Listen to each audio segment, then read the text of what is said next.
On this episode of Narcissist Apocalypse, we talk with an abuse survivor named Isabelle. And Isabelle was groomed by a covert mirroring narcissist. It's a story of CPTSD, intermittent reinforcement, restraining orders, and smear campaigns.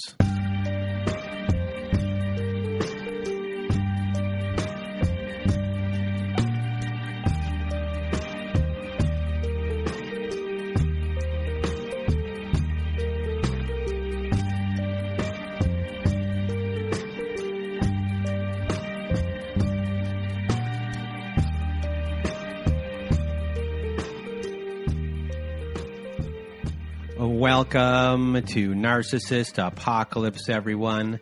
This is a podcast that gives a voice to survivors of toxic relationships. I am Brandon Chadwick, but my friends call me Chad, and thanks for tuning into this episode. So what is a narcissist, you may ask? Well, for the purposes of this podcast, we refer to a narcissist as anyone who has displayed a pattern of behavior that shows a limited capacity to appreciate others' perspectives. It is that simple. Now, if you have not been to our website recently and want to be a guest on our show, please do go to narcissistapocalypse.com, top of the page. There's a button there that says guest form. Click on that button, fill out the guest form, and we will go from there. Another way to be on our show is to go to narcissistapocalypse.com and be on our letters to my narcissist compilation episode. And for that, there's a floating button on the side of the page that says send voicemail. Click on that button, records up to 5 minutes, press it twice, 10 minutes, etc., etc. And we are accumulating these letters for a volume 6 of that episode. So if you want to be on that episode, but don't want to read the letter yourself, send us an email at narcissistapocalypse@gmail.com. Put letters in the subject line, and me or my old pal Melissa will read the letter for you. And if you want to support our show, join our Patreon. Yes, we started a Patreon. If you want to hear episodes that never made it to air, follow-up episodes with former guests, virtual support groups, and our own support forum board that is away from Facebook, come join us on Patreon at patreon.com/narcissistapocalypse. If you want to help support the show, come there, become a patron, get a lot of good extra stuff. And now, before we start the show, I just want to thank Isabelle for being on the show, number one. And two, I just want to give a warning. There's graphic language throughout. So I just want to give that warning, and there's swearing and all these other things. Some people might not like it. Some people won't mind. We didn't censor any of it this week. So that is that. And now, without further ado, everyone, here is my episode with Isabelle. Welcome to Narcissist Apocalypse, everyone. With me today, I have Isabelle. How are you? I'm doing well today. How are you? I am good, and we talked for a while, not just today, but we talked a few days ago, I think it was, 2 or 3 days ago. So you've done some preparation for this. You know, you battle CPTSD, and a lot of people, when we do the show, the people who battle CPTSD, telling the story is not easy. We're dealing with non-linear, thinking in a lot of times. So there's skipping back and forth. But, you've been a little bit nervous, but I know you're going to do great today. And I'm with you here every step of the way. And I just really want to thank you for being here, putting yourself out there. I know how nervous you are and how much you want to help people, and which is what we're trying to do here. So from the bottom of my heart, thank you for being here, Isabelle. And now the floor is now yours. Thank you, Chad. I appreciate your having me on the show. First of all, let me just say thank you so much for doing this show. For people like me that are survivors of this type of abuse, especially, it's really important. I think all of us are almost desperate for closure. It's a pretty typical thing for people that go through this to not experience closure. And when you're in any kind of relationship that ends or has problems, it's normal to sit down and speak rationally like mature adults and be able to talk about what's going on. And often we don't get that chance. and we're often left really confused and just in desperate need of just being able to speak our truth. So thank you so much for doing this for me and for other people, and also just for doing this in general, because it's so important that this information becomes part of, just general knowledge. I think that we are in a time in our culture that narcissism is prevailing. And it's so important that people understand what this is. So thank you so much for having me. Well, you're welcome. I'm happy you're here. And, I'll take the kind words. I'll ingest them. And thank you. Really, just thank you very much for saying that. And, we're in this together. So, let her rip. I don't want to spend too much time on my history, because not only did I date this person, that was a narcissist, but I was actually raised in narcissistic abuse, and that's why I have complex PTSD that I struggle with. I was raised by a father that is now diagnosed, and now when I talk about like my ex and things like that, like I didn't know that he was a narcissist until like close to the end of the relationship, but I'll point out some things that I know now to be narcissistic behaviors. Now, my father, growing up, he was, I think, what you might call a classic narcissist, and he ended up being formally diagnosed with NPD later on in my life. Not I'm going to get too much into the history, but I went through pretty sadistic abuse when I was growing up, and it really, it kind of like, there were probably times where I might have been the golden child in my family, but I was the truth teller. I was the more emotionally intelligent person, and I saw what was happening in my family, and I couldn't just not do something, not say something. And when I started speaking up about what was going on in our family, I became targeted by my father. And he really did set out to destroy my life. I mean, I became a scapegoat in that dynamic. And it really set the stage for things that happened later in my life. And so I ran away when I was about 16 years old. Eventually came back only to move into a dorm and start college and put myself through college. And I had very little contact with my family after that, but every now and then I would check in, hoping that things would be different. My dad, he always used to like use this term, turning over another leaf. So that was part of his hoovering technique. Oh, I've turned over another leaf. I've turned over a new leaf. Things are going to be different. And I would go back, and then of course they weren't. So I would walk away again. But each time was re-traumatizing to me. And I didn't really know what was going on with me emotionally. I mean, obviously I knew I had been through horrible childhood, but I didn't know that I had CPTSD. And I eventually put myself through school and got my degree, and I moved to where I live now, which is a mid-sized college town in the South in the United States. And eventually I did get diagnosed, and it helped me kind of understand what had been going on inside me, all my inability to regulate my emotions, just my arrested development in certain areas and things like that. It kind of put things into a box, like, okay, I understand what's going on with me now, and I can work with these triggers, and I can work with this. And I started working on my healing. However, because of what I had been through as a child, and just going out into the world without really having any kind of preparation for living in the world, I didn't really know how to connect with people very well, and I got bullied a lot. And it was really just for being just emotional. Like, I was never an angry person or a violent person. I was an emotional person and didn't really know how to regulate those emotions very well.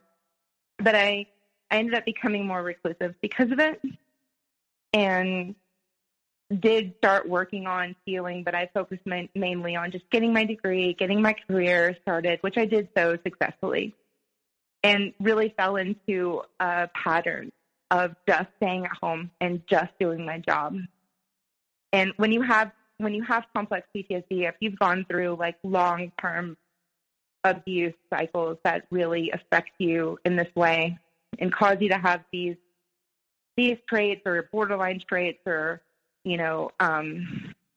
things that are activated by trauma, it's really important to understand not to engage in self-defeating behaviors and to learn how to regulate your emotions, learn what your triggers are, learn how to have healthy coping skills, and connect with people. And I was doing all of the above except for connecting with people. When I was reclusive, and just focusing on my career, and working on my healing and stuff, I did still keep in contact with some of my old friends, and this was one person that one of about 3 or 4 people that I had stayed in contact with, but just never went out and hung out with their friends, just in a social scene or whatever.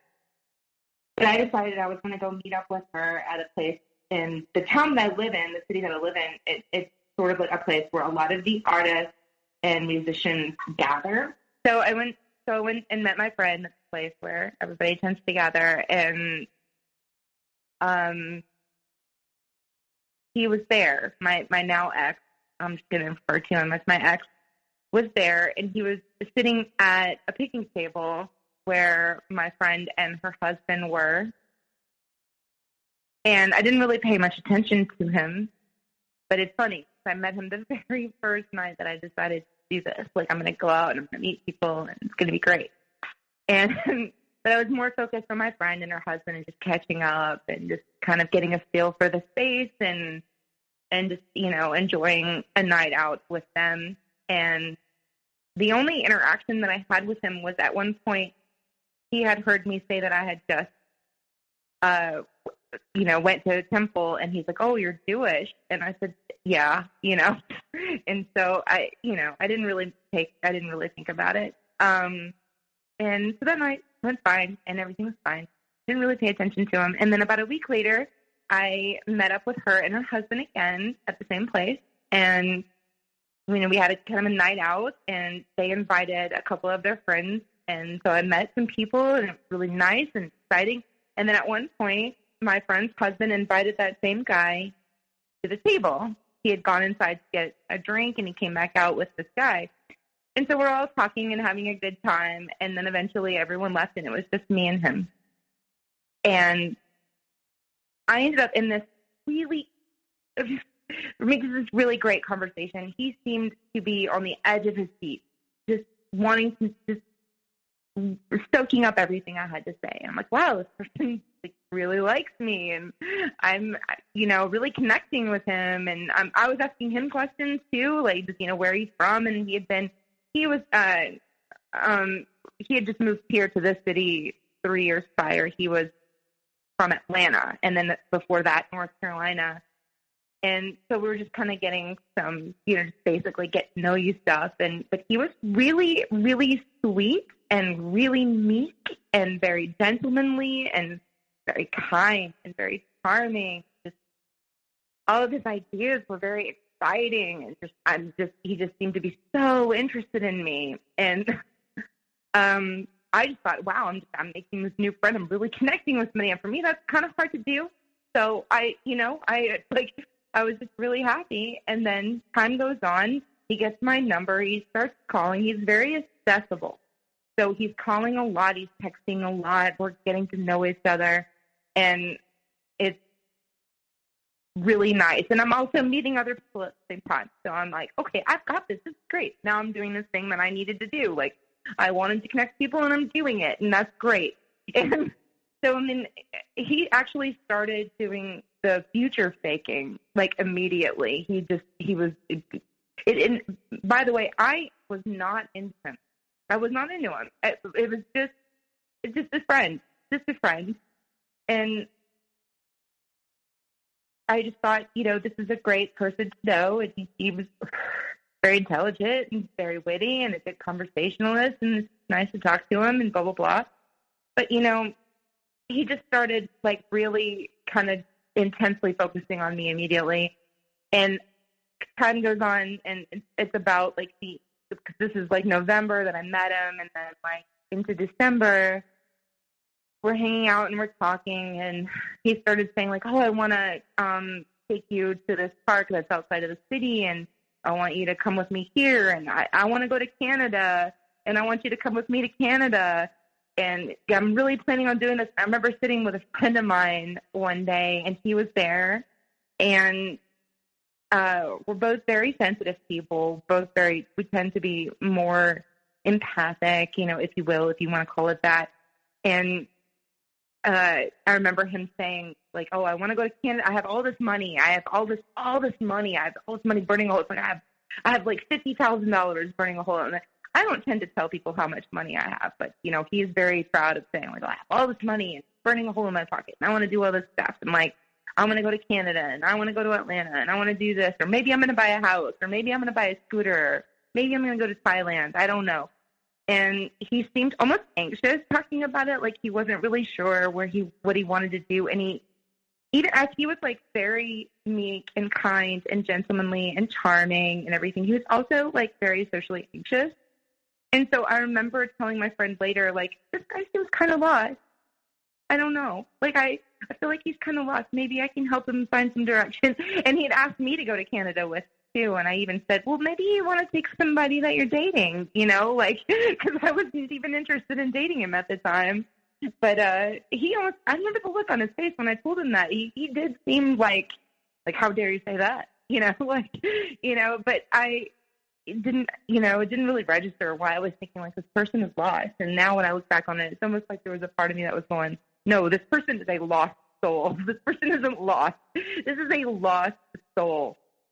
But, yeah, so it's about the, end of December now, and we're hanging out. And at this point, he started engaging and mirroring me, this mirroring behavior that I didn't notice until now when I look back on it. Just all of my body language, all of my phrases, everything, the way that I acted and talked, he was acting the same way. And it was, to me, I just thought, oh, I'm meeting somebody that's just like me. He likes the same things I like. He likes the same music I like. He acts like me. This is like I'm meeting my best friend. And I didn't realize he was mirroring me. But it was December 24th, actually. We were all hanging out, and my friend and her husband asked me actually if I wanted to come back to their house and hang out there. And I said, yeah. And I said, oh, can, my now ex come? And they said, yeah. So we all went back to their house and we spent time together, and it was really fun. And he's, so just really this awesome guy. And at the end of the night, we all, they went to bed and we're downstairs, and I was like, hey, why don't you sleep on that futon there, and I'll sleep on the sofa here. And let me just say, this is December 24th. I have CPTSD. I don't have really a family of origin that I've barely been in contact with them anyway. I barely know them. I've spent every holiday alone and I've been a recluse for 10 years. So this was very exciting for me. I was like, oh my gosh, I'm spending the night at a friend's house on a big holiday that I would normally be alone on. And so I was really happy. And it kind of dawned on me at that point that maybe this guy is into me, because he's really interested in talking to me and hanging out. He's always in contact with me, and he's here now, and he's spending the night on Christmas Eve when he could be with his family, so it's in my head. And the next day I talked to my friend. I'd stopped back by to drop off some gifts for her and her husband, and just kind of casually asked her what she thought of him. And then she had actually, maybe a couple of weeks before that, we had been at a table with several people, and she was sitting beside me, and he was up on the other end of the table. And I remember her telling me, like, Isabelle, you should really, like, get back out there. You haven't dated in 5 years. You should date somebody. You should get into a relationship. And I remember him, like, looking at me and smiling, And so I think it was, like, he was sort of, like, kind of getting in my head, like, I think this guy likes me. I think I like him. I don't know. And, like, so I asked her, what she thought of him. And she was like, I don't really know, but he seems really nice. He seems good. Yeah, great. Yeah, blah, blah, blah. And I was like, all right, I'm thinking about it. And so I ended up doing Christmas with my birth mother. And that was the first time that we'd spent time together. My father's now in hospice, so he's not around, so we can spend time together now. And so we did kind of a Christmas dinner. A friend of mine came over during that. And then afterwards, he texted me and asked me if I would mind coming out and meeting him at this place where there's these two places where people, like artists and musicians, tend to gather in my town. And one is like a karaoke spot. And he was like, "Do you want to come down and hang out, at this karaoke spot?" And I said, okay. And so I go down there, and we had a great night. Like, it was just so great. Like, we had, good conversation. We're taking selfies, and people are singing, and it's just like, wow, it's Christmas, and I'm out with people, and I had a family, and blah, blah, blah. And so at the end of the night, he decided he wanted to come back with me to my mom's house. My mom said, okay. And so we ended up staying up all night and talking and had a good time. And at the end of the night, I remember we made a pallet on the floor in my mom's living room, and the Christmas tree was still up. And we put on REM Automatic for the People. As we were talking about both of our love for REM, and we fell asleep listening to that underneath the Christmas tree, and it felt so magical. It felt so intense. And I didn't do anything. I went to bed, and I laid on my side with my back to him, and I was getting ready to go to sleep. Nothing, and next thing I know, he put his arms around me, and my heart started beating so fast. And I remember him leaning in and whispering in my ear, "Your heart's beating really fast." And I just said, "Oh, I'm not used to this." And that was the last thing I said. I fell asleep. And I woke up, and I was like, okay, I think this guy likes me, and I like him. But at that point, I'd already been kind of taking my friend's advice and going on dates. So I'd had this date set up, and it was, I think it was December 27th. Me and this guy were supposed to meet up and hang out. And so at this point, you are, just figuring out what love might be, or just relationships as a whole. You're dipping your toes in very, very, very carefully. And this guy seems, there's no red flags at all with this guy at this point. And everything's going slowly. There's nothing, it seems gentlemanly at this point. It's going at a pace where you're getting comfortable with him. So you have really zero cause to think anything else is going on. You have this night at your mom's place where you're listening to REM, where I assume I think it's like night swimming, where you are just like in heaven. That's a great song on the album, and that's, I think, right towards the end as well. So like whatever is kind of going on through it, it's emotional. And so at that point, you're really at a point where friend zone is over, and you're ready for the next step. And it's done in such a way where you have no reason to think anything else. Yes, you're absolutely right. He was absolutely everything that I said before. Just very meek, very kind, very charming, very witty, and very good conversationally. And for me, being an introvert and having been isolating myself for so long, having somebody that can just take the front seat and in a conversation, ooh, that's so calming. But I don't know if any introverts are out there listening to that, but they would know what I mean. Like, oh, okay, well, I don't feel like I have to take the front seat, and I can just, when I want to chime in, I can. And like, they're they're just so good at conversation. Like, that just makes me feel so comfortable, you know? And he's just so kind, just very accessible.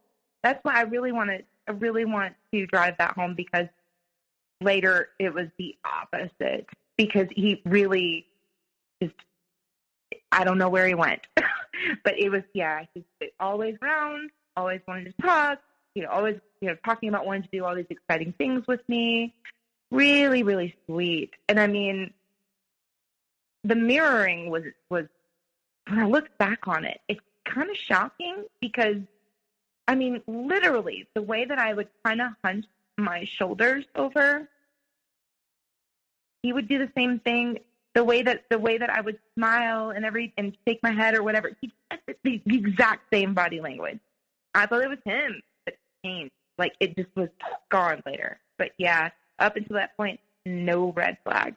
And I was taking it slow, because that's something, I hadn't dated in 5 years, and I'm a monogamous person. So I hadn't had, when I said I'm not used to this, I meant it. I hadn't been, even that night before when I spent the night with him, and we were, downstairs in my friend's house, that's the first time I'd been alone in a room with a guy, in 5 years. It was my past relationship. I dated the guy I'd been with for 7 years.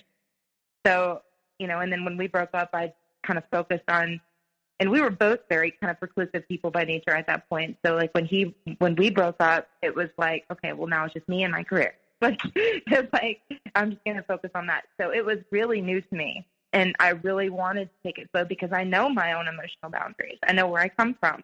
I know what I'm dealing with. And so I, for me, it's like, just like you said, dipping my toes into the water. We woke up, the next day, and my mom, I remember my mom pulling me aside and saying, you need this. This is good. This is good that you met a guy. I'm so happy for you. And I think both of our cars were there, and he asked me if he could take me home. So I left my car, and I had to work. I had to work that morning. So he took me back home so that I could work. I work from home. And later in the day, he texted and said, do you want me to come and get you so you can get your car? And I said, yeah, I don't want to bother you. That's fine. I can call my mom or whatever. And he was like, no, let me help you get your car. So he came and picked me up and took me and got my car and everything. Just so sweet. Just so kind. So yeah, everything was just really, there were none. It was amazing how kind and amazing he was. Just like I'd met my best friend. But like I mentioned earlier, I started dating. That's where I think I was before you had asked me the question about, were there any red flags or anything? I started dating on the advice of my friend, and I had lined up a date, and it was December 27, and we were supposed to meet, and so we met up, and we're on this date that was, fine. There was really no chemistry, but he was a nice guy, and I just, like you mentioned, I'm just dipping my foot into the water. I'm just getting to know people. So, it was fine.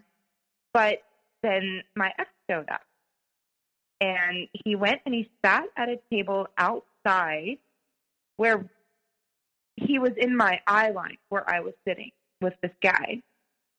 And I could not get my mind off of it. And I thought, okay, it's not fair for me to be on a date with this guy while all I could think about is this other guy. And even at one point, he went and got me a drink, and I left the table like I was going to the bathroom, and went outside and just gave him a quick peck on the cheek and said hello, and he smiled like I smile, like so sweet. And went back to the table. We had our date. Everything was fine, whatever. We stayed friends even afterwards. And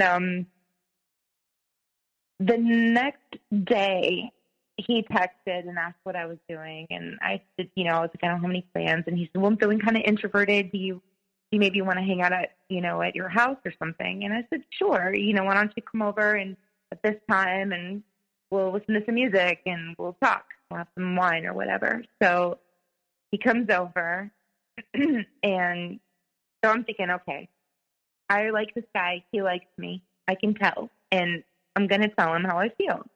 So we're talking, and we're sitting on my sofa and drinking wine and listening to music. And I was like, look, I feel like I have to tell you, well, I was on this date last night and you were there. All I could think about was kissing you.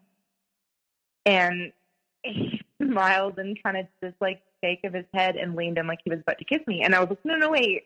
Like, I don't mean it like that. Just, I like you, like, I wanted to be like organic though. And he was like, oh, okay. So we kept talking and we had a great conversation.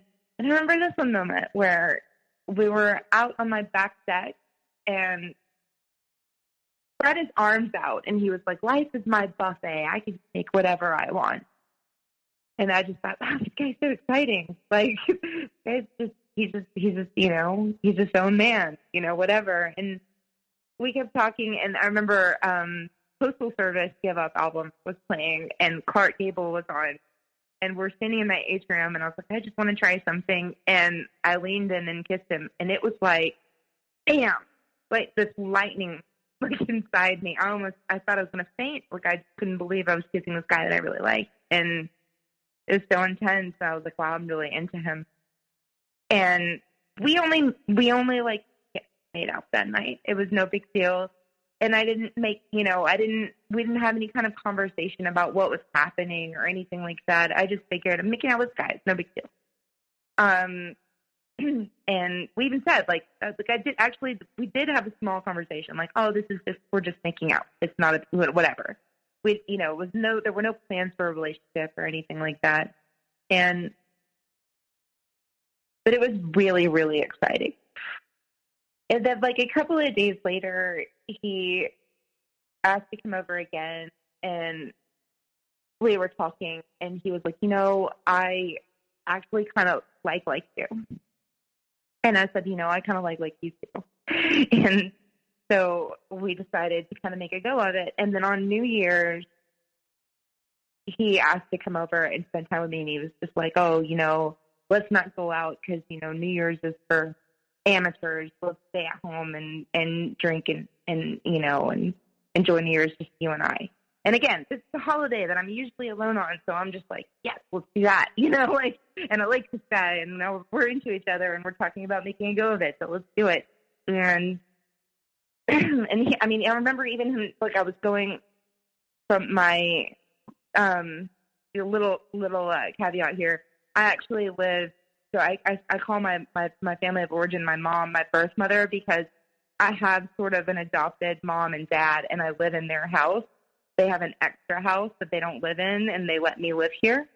And so anytime I do go do any kind of holiday for like an hour or two, I go and spend some time with them. I don't feel like hugely connected to them as family per se, but like they're like, they do take care of me. They do, like, they're amazing people, and it does kind of feel lonely when I'm there, but like, they're just great people.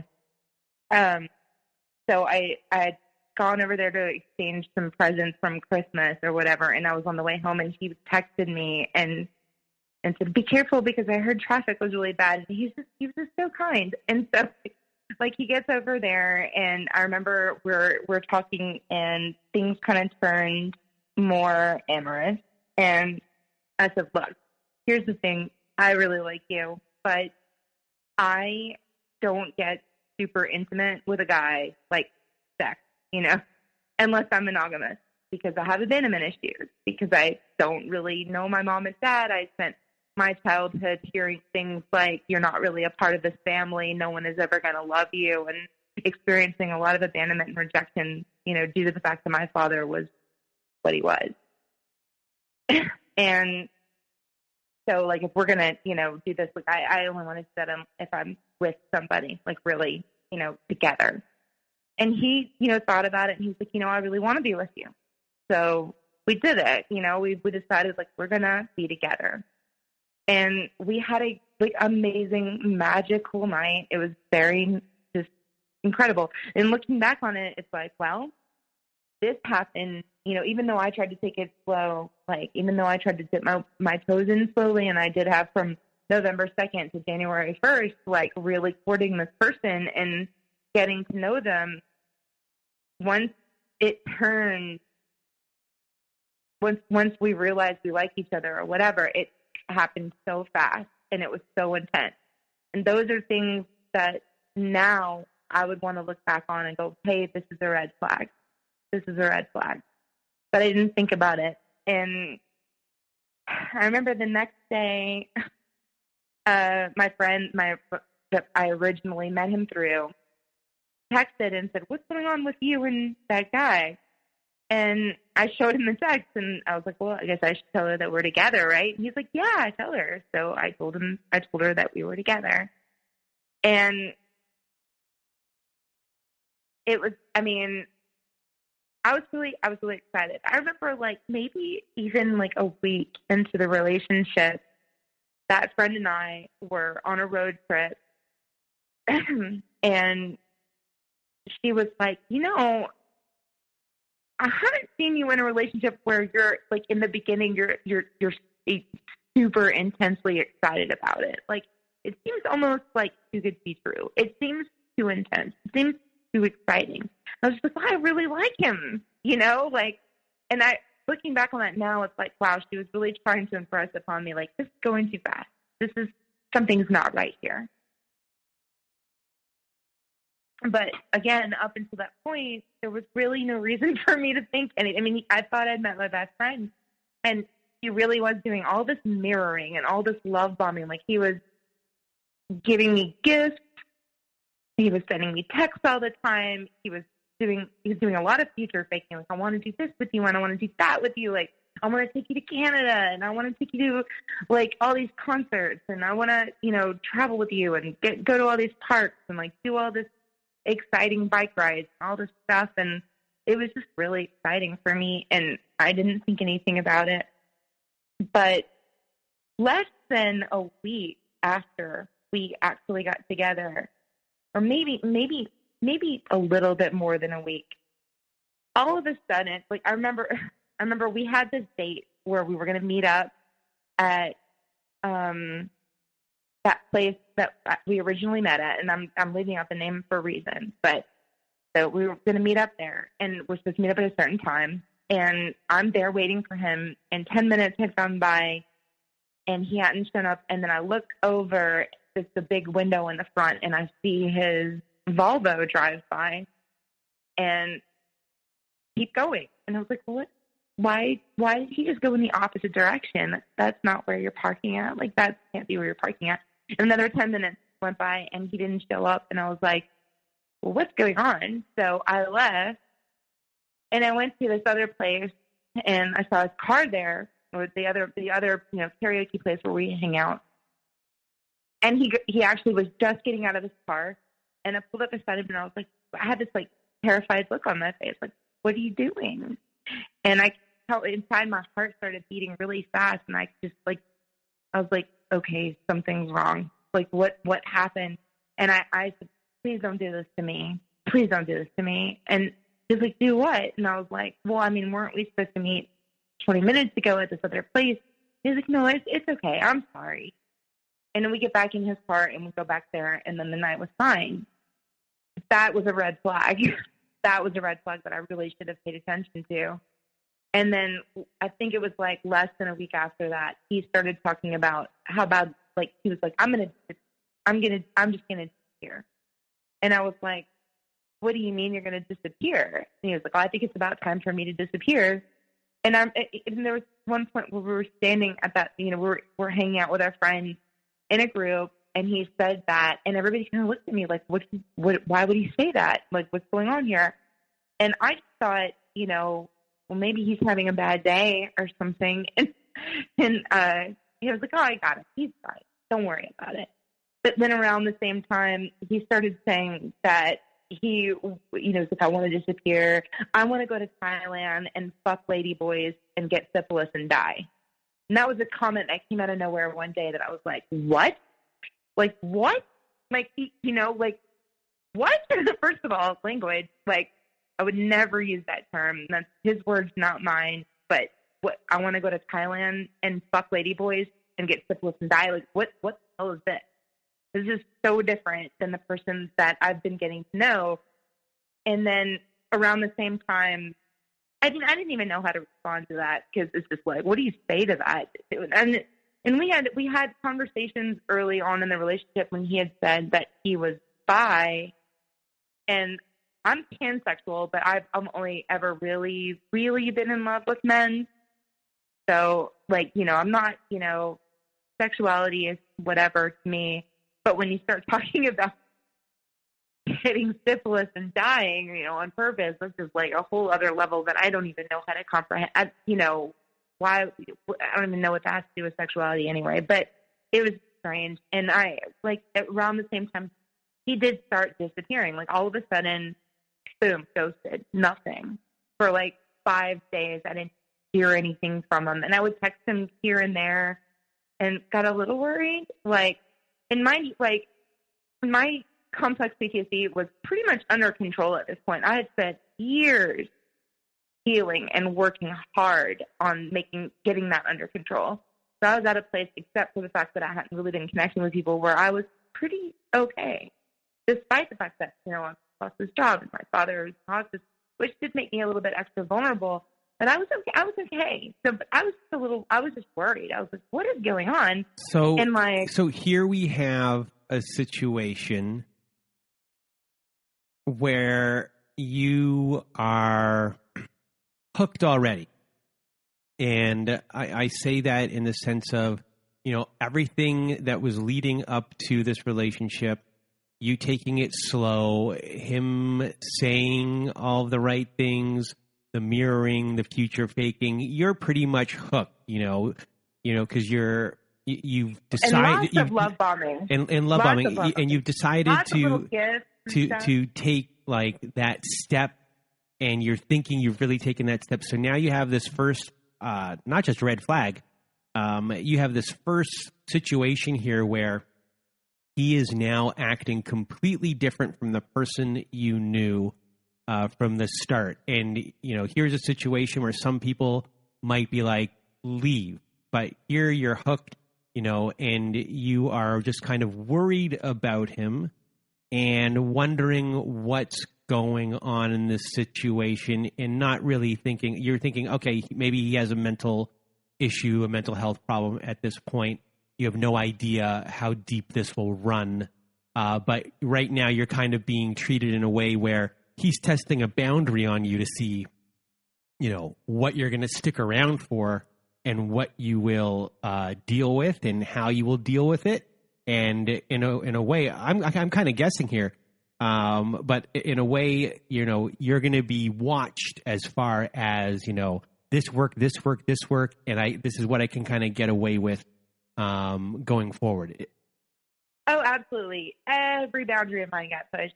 And as I look back on it, and this was the beginning of it, as I look back on it, I remember, when I told him, hey, I don't have sex unless I'm in a monogamous relationship, I gave him everything.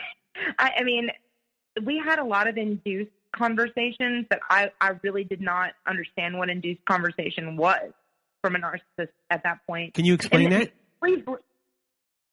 Well, they just sort of like, there's just a lot of like conversations that narcissists have where they're just, they're faking it. It's just faking it. Like, they bring it back to them, or they say these little asides to you, like, you're the smartest person in the room. Like he would say, you look like a French person. You look so classy. You look like you're the classiest person here. You're the most beautiful person here. You're my Jewish princess. He used to say that all the time. My Jewish princess. You're so smart. You're smarter than everybody else. Like, these little things. And it was like he was gathering intel on me. I was opening up to him so much. I was telling him everything he needed to know to hurt me later. He was asking a lot of pointed questions. That's all of that's part of induced conversations. He was asking all these, like, just, like, what can he find out about me? And man, he didn't really have to try hard. I mean, because I'm an open book. I'm so transparent. Like, I was just like, listen, I have keys abandonment issues, so I don't have sex with anybody unless I'm monogamous. I just laid my cards on the table, and he knew exactly how to hurt me. He knew exactly how to hurt me. So when he does this disappearing act, how do you act, and what happens after this first one? So I sent him a text here. I sent him a text there. I was just, I was still acting very healthy. I was like, what, but it hurt. I'm not going to lie. It really hurt. And about 5 days went by, and finally he gets in touch with me. He's very drunk. He comes over to my house, and he starts telling me, the world's going to end, so nothing really matters. The world is going to end, and I don't deserve good things. And I said, I don't sleep in my bed. I sleep on the floor beside my bed in a blanket that I have never washed because I don't deserve to sleep in a bed. And I'm just like, what is going on? Like, this person had been so kind, so charming, so normal seeming, so stable, didn't seem to have a drinking problem. And all of a sudden I'm getting, I want to go to Thailand and fuck ladyboys and get syphilis and die, and the world is ending, so nothing matters, and I don't deserve good things. And so, yeah, we had a talk. Like, I was like, look, but you're right. I was hooked. He got me in, got me hooked just like they do. And as soon as he knew I was comfortable in the relationship, he just let that mask go. And it did start slowly, and it does. The thing is, they really groom you. They really, really groom you. They push your boundaries slowly, and you almost you kind of don't see how it's like the frog boiling in water. You don't realize you're actually, you know what I mean? Like, it happens so slowly. Like, you're put in that cold water, and it happens so slowly. You don't realize you're in that boiling water. It started really slow, and it really did start with his problem. I'm spiraling. The world is ending. I don't deserve good things. And then he started saying that he doesn't really know how to connect with people. Now, before this, he'd been saying, you're the first girl I've ever really wanted to have a relationship with. I've just dated and had fun, but you're the first girl that I've really, really, you really blow my mind. You're beautiful. You're a painting. You're a Jewish princess. You're so smart. You're this and that. I really, really like you.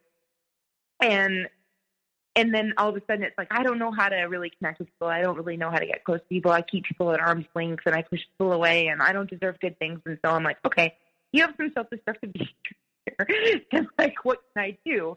So because now I'm in, I'm like, I want to help him. And so we had a talk that night, and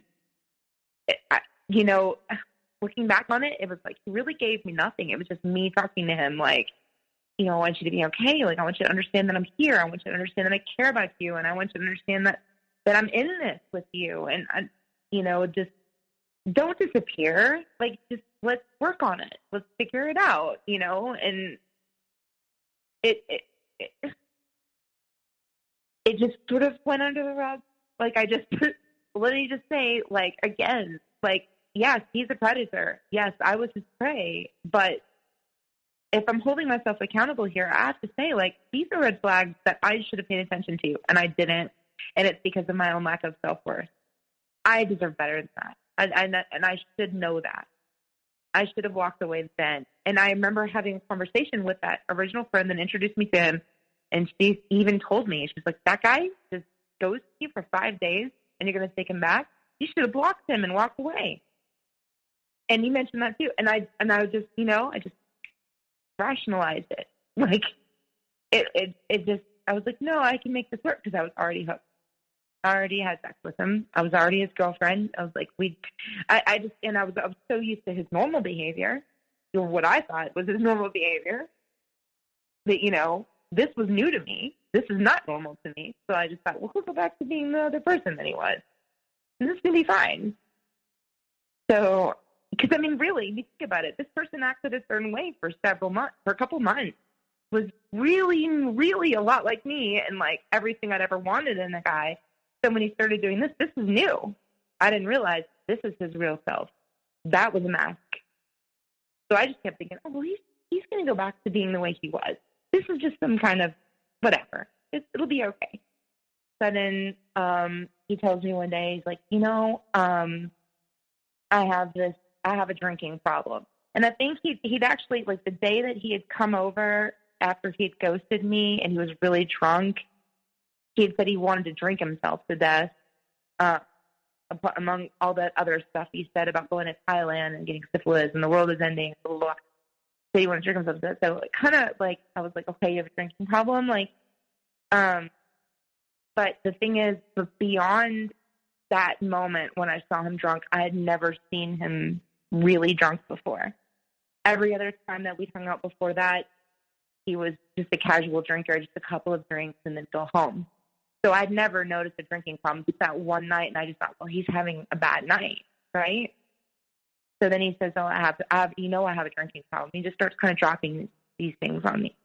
And I was like, okay. And then maybe like a week after saying that, he's saying like, I want to get sloshed.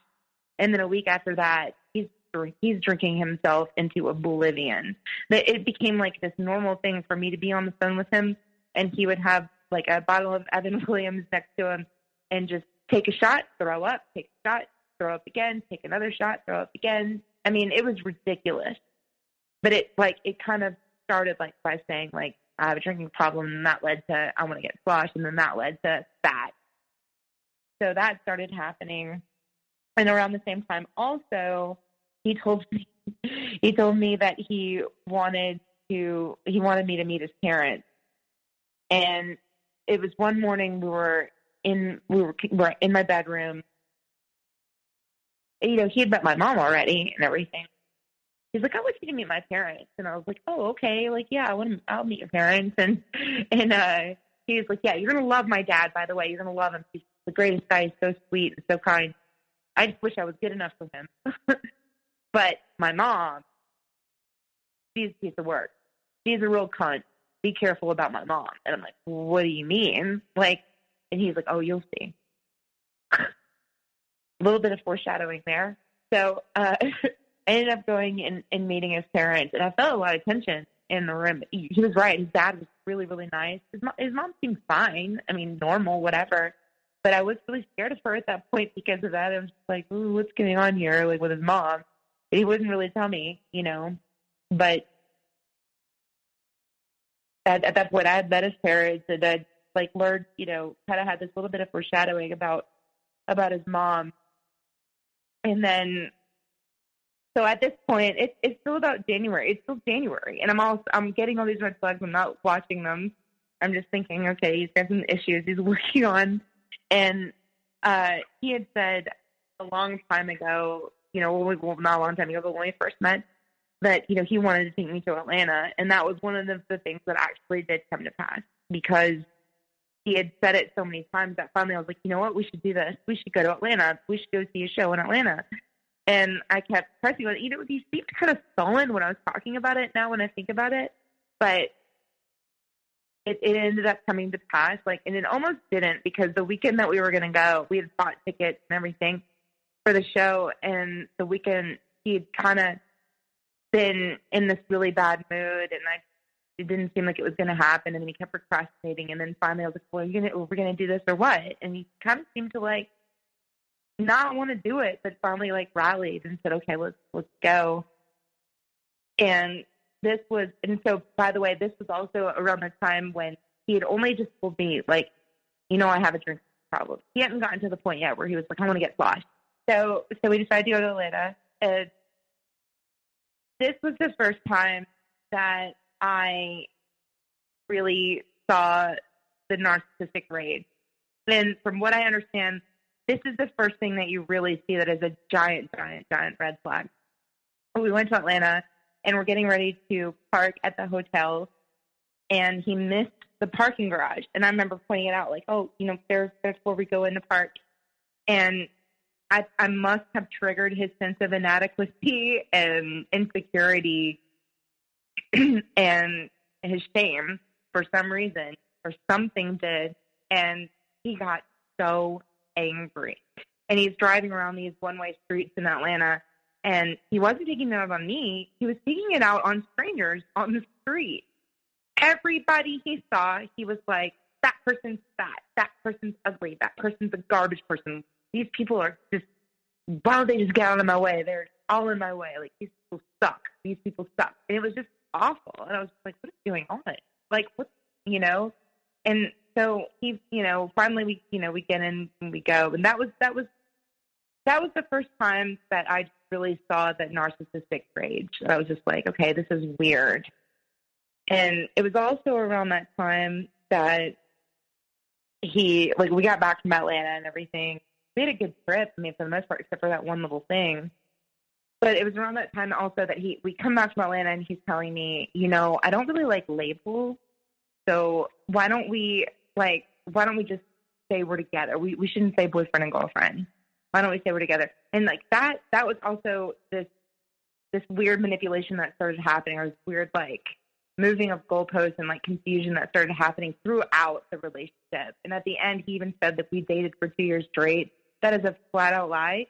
I really couldn't even tell you how long we dated, because it went from we're together, we're boyfriend and girlfriend, to I don't like to use labels, and then telling people that we were together, and then telling me that we had never been together, and then telling, you know, I remember telling somebody, he had said to somebody that we were together, and they asked me, and I said, yeah, and then it got back to him, and he broke up with me for that.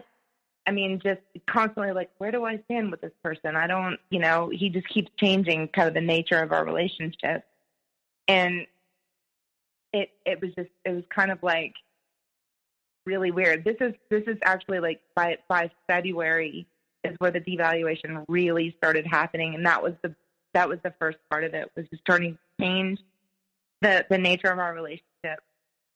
And I guess he was just pushing that boundary. Like, how far can I go with her about, you know? And like, I started kind of like probing him about these issues. And I was like, look, you know, you really do seem to be self-destructive. And you do, at that point, you'd already been saying, I want to get sloshed all the time. And he started to drink a lot.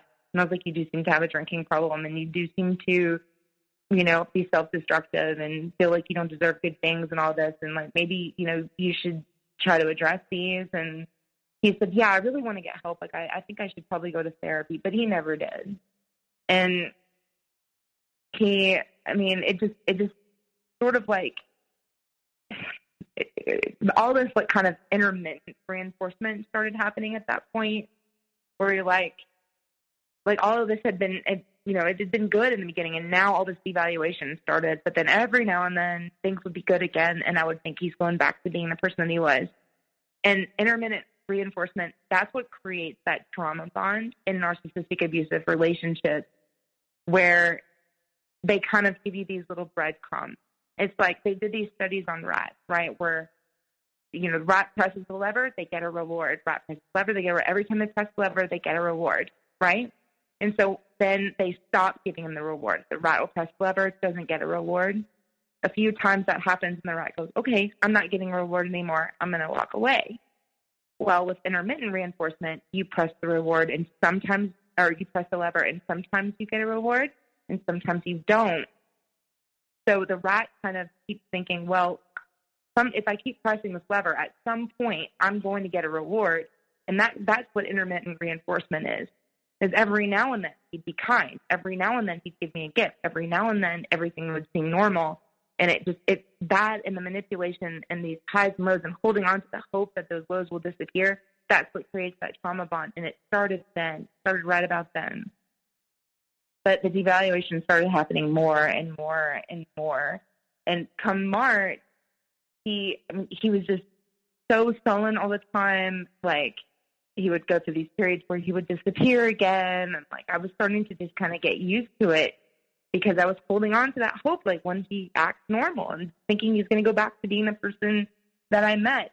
And in March, I remember we went on a bike ride, and at the end of the bike, this is kind of embarrassing, but at the end of the bike ride, it was kind of a hot day. We had a drink afterwards, and we went home, and we had sex. And then I ended up getting a yeast infection. And sometimes that happens with new partners. You know, it just happens.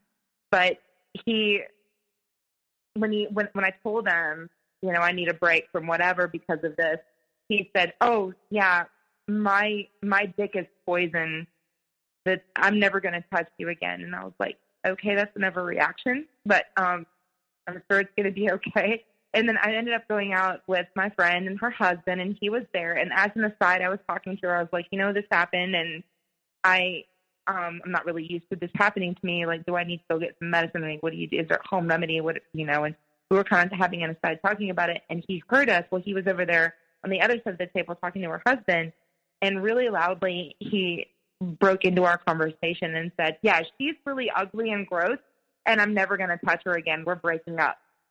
And it was horrifying. I mean, he basically publicly humiliated me and broke up with me because of something I can't control.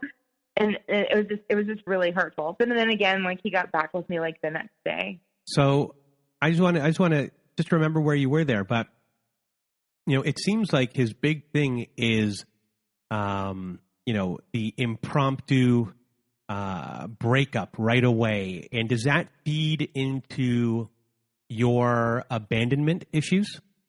Absolutely. Yeah. It was slowly really breaking down my self-esteem. It was slowly really making me feel insecure in the relationship.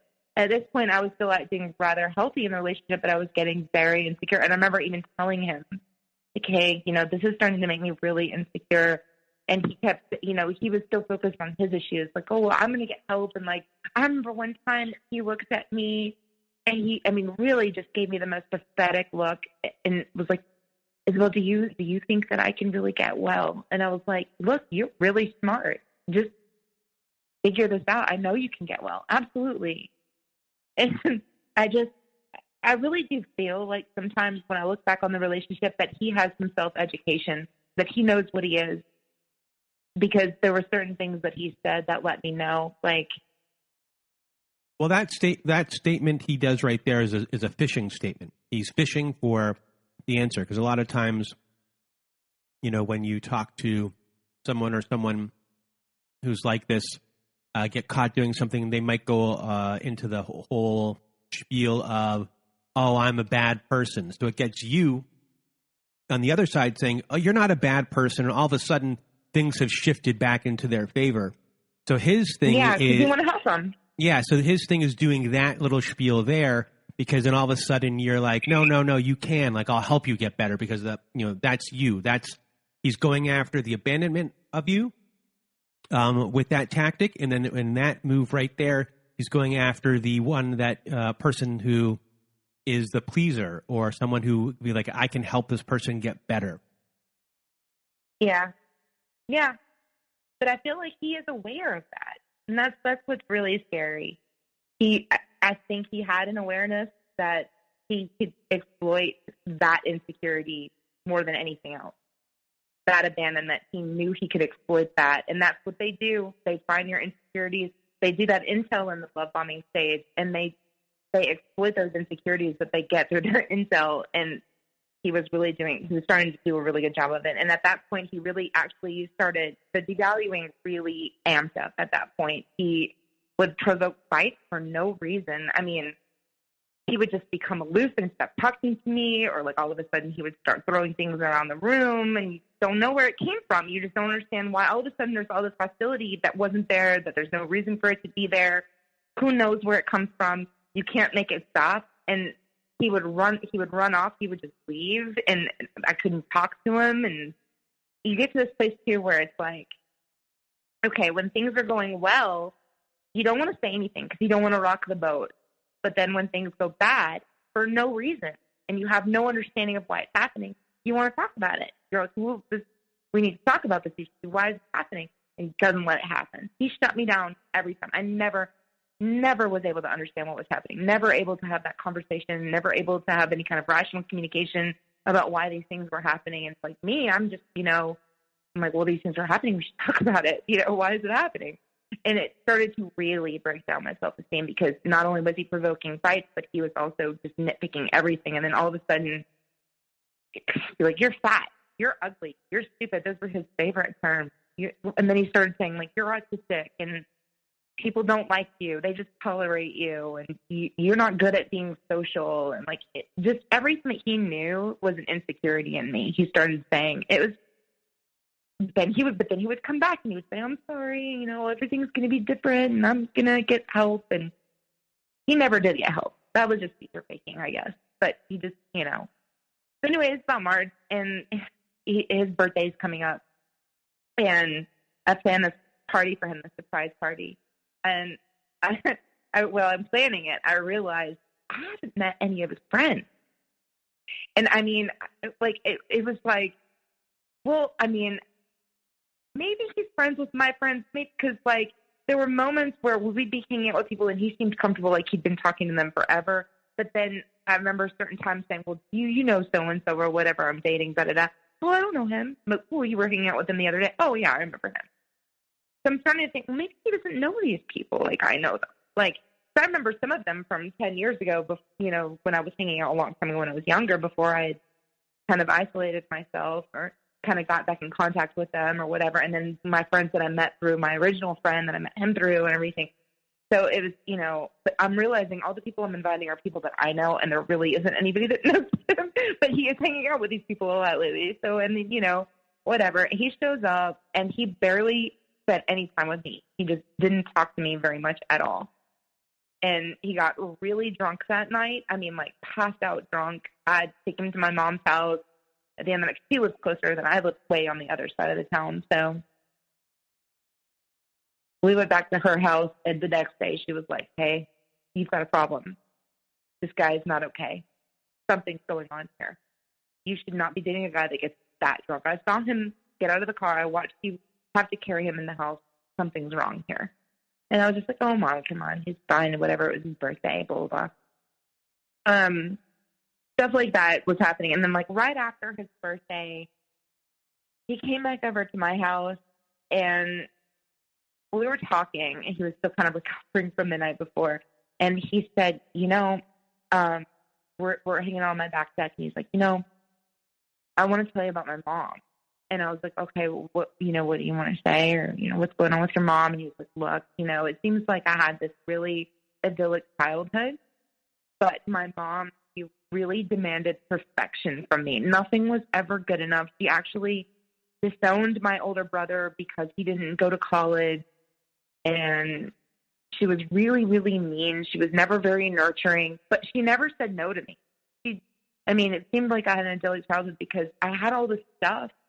Like, I was given anything I ever wanted, but she never really, like, emotionally cared about me.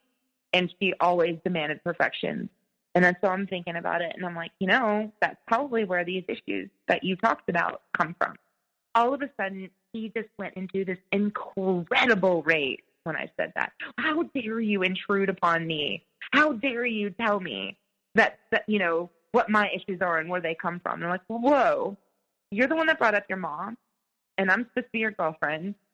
I'm like, I think anyway, because he keeps changing our label that we are, whatever, but in breaking up with me and getting back together, but I think I'm your girlfriend. And like, but you brought it up, and I'm just talking to you. I'm just trying to help you. And he's just like, how dare, he just got so mad. And then he just went cold.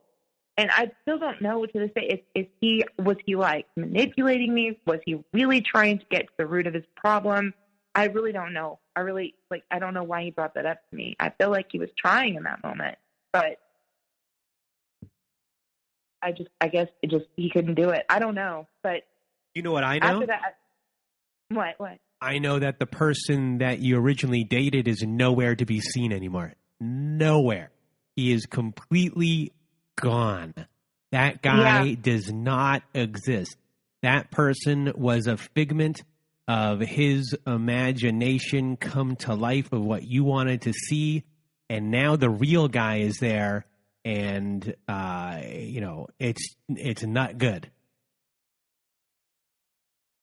But because of my abandonment issues, because of my lack of self-worth, I stayed. And you give yourself, you blaming yourself in all of these, but this guy presented himself in such a way at the beginning of this relationship, in such a way. I mean, he's not the same person, and you're hooked on him like drugs. And I know you want to give him the benefit of the doubt, and I know, you're taking responsibility, but you were duped here. And, you should know that and take it easy on yourself in that way. Well, thank you. I mean, I vacillate, but I go back and forth with that. Like, I don't want to shame myself. I don't want to end up with somebody who's, just being somebody that's just broken. But I feel like being self-aware of the things that I could have done better is one thing that I know I can do to make sure that I continue towards healing, and that's me trying to be strong. And you're right. Those things are right, but I feel like this is a both and situation. Like, it is true that I should have walked away, and I was duped, though. I was, but nobody deserves to be treated the way I was being treated at that point. And if I loved myself more, I should have walked away then. But it's so hard. It's so hard. And I don't want to minimize anyone's experience by blaming myself for not walking away. I'm just trying to take a little responsibility of what I could have done better. Because the thing is, it really is hard. It really is hard because of that intermittent reinforcement that I was talking about, where you're waiting for them to go back to being that person that they were. I remember asking him way later in the relationship, like, why aren't you that person that I met? Where did that person go? And he said, I changed. And you know what? No, he didn't change. That was just a mask. This is his real self, like you said. But I was so confused. And I don't know why, because I was raised in this, it's like, why didn't I see this? It took me so long to see it. But I was thinking, oh, he just has like avoidant attachment or something, like because of his mom. I wasn't thinking full-blown narcissist at that point. I just thought avoidant attachment. So, and I even told him. He was like, I want to get help with that, blah, blah, blah, blah. But yeah, I was due. And yeah, it is really hard to walk away, especially when they know how to exploit your insecurities. They know how to give that intermittent reinforcement. They know how to create that trauma bond, or at least they do it. I don't know if they know they do it, but they do it, right? So after that, So what happened next? So about 4 days went by, and I'd hear from him. He was really upset with me for saying that, and then he agreed to meet up with me at that, for a meeting place where we tended to meet up. And he and several of my friends were within earshot of this. He said, all of a sudden, he said, I want to fuck someone else, so I'm leaving you because you're fat and you're ugly and you're autistic and you're stupid and you don't know how to be social, and just leveled all of these insults at me. And it was horrifying. And one of my friends had actually come and sat down at the table mid-verbal abuse and was just like looking at me like, what the fuck do I do? And I was just like trying not to cry in public. And I was like, whoa, we should leave. Like, this should not be happening here. Everybody knows each other here. Like, this is not a public thing. This should not happen here. Like, let's leave. Let's go and talk about this or whatever. And he's like, okay, well, I want to take you home. I need to take you home. So I'm like, all right, well, fine. We'll go. You take me home. We can talk about this or whatever.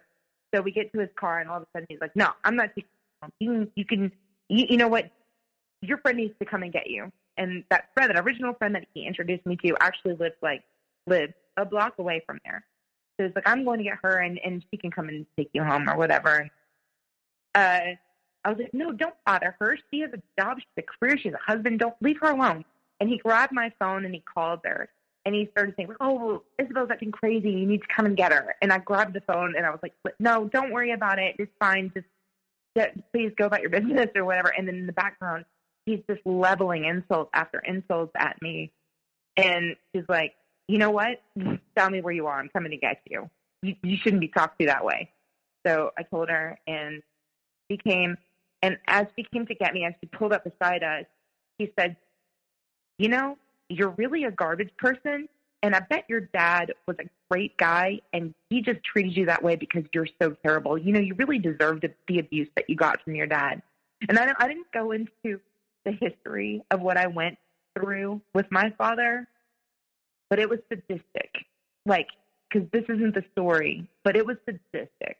And when I heard him say that, literally, that is the worst thing anyone has ever said to me, ever.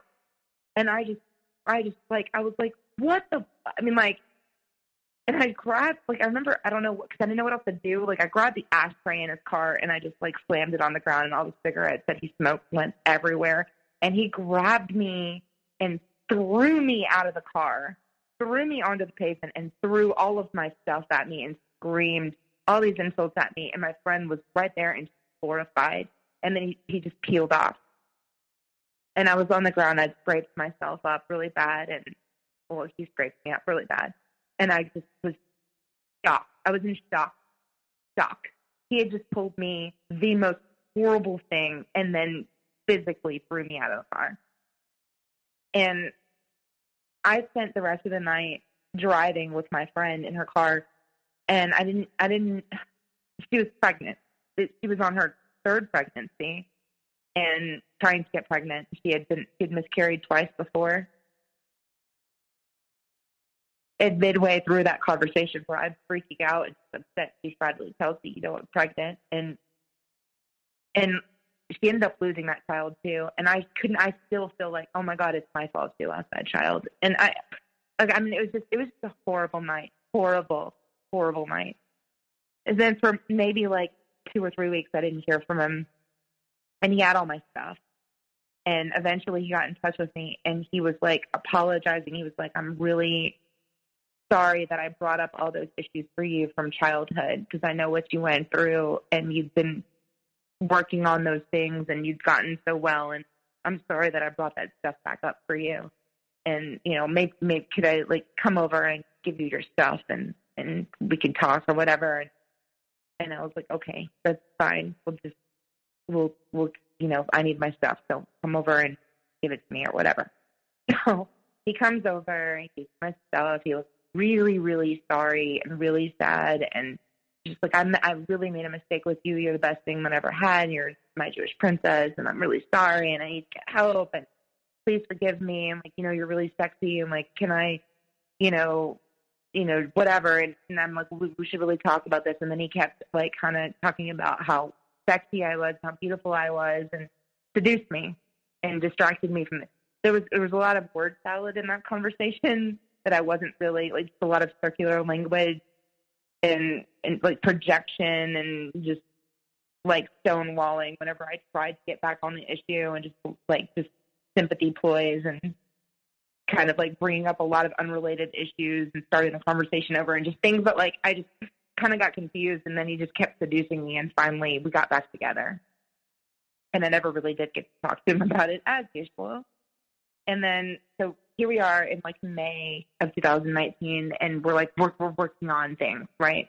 Well, this community bike ride was coming up in May and we made this big plan to like get together for this community bike ride. And all our friends that like hang out in that one little scene, we're going to be there. And he, you know, was like, we'll meet you there and we'll do this and whatever. And so I get there, he meets me where I'm parking my car and like I go to hug him and maybe like 3 seconds and he's like, okay, that's enough. He pulls me back and I'm like, okay.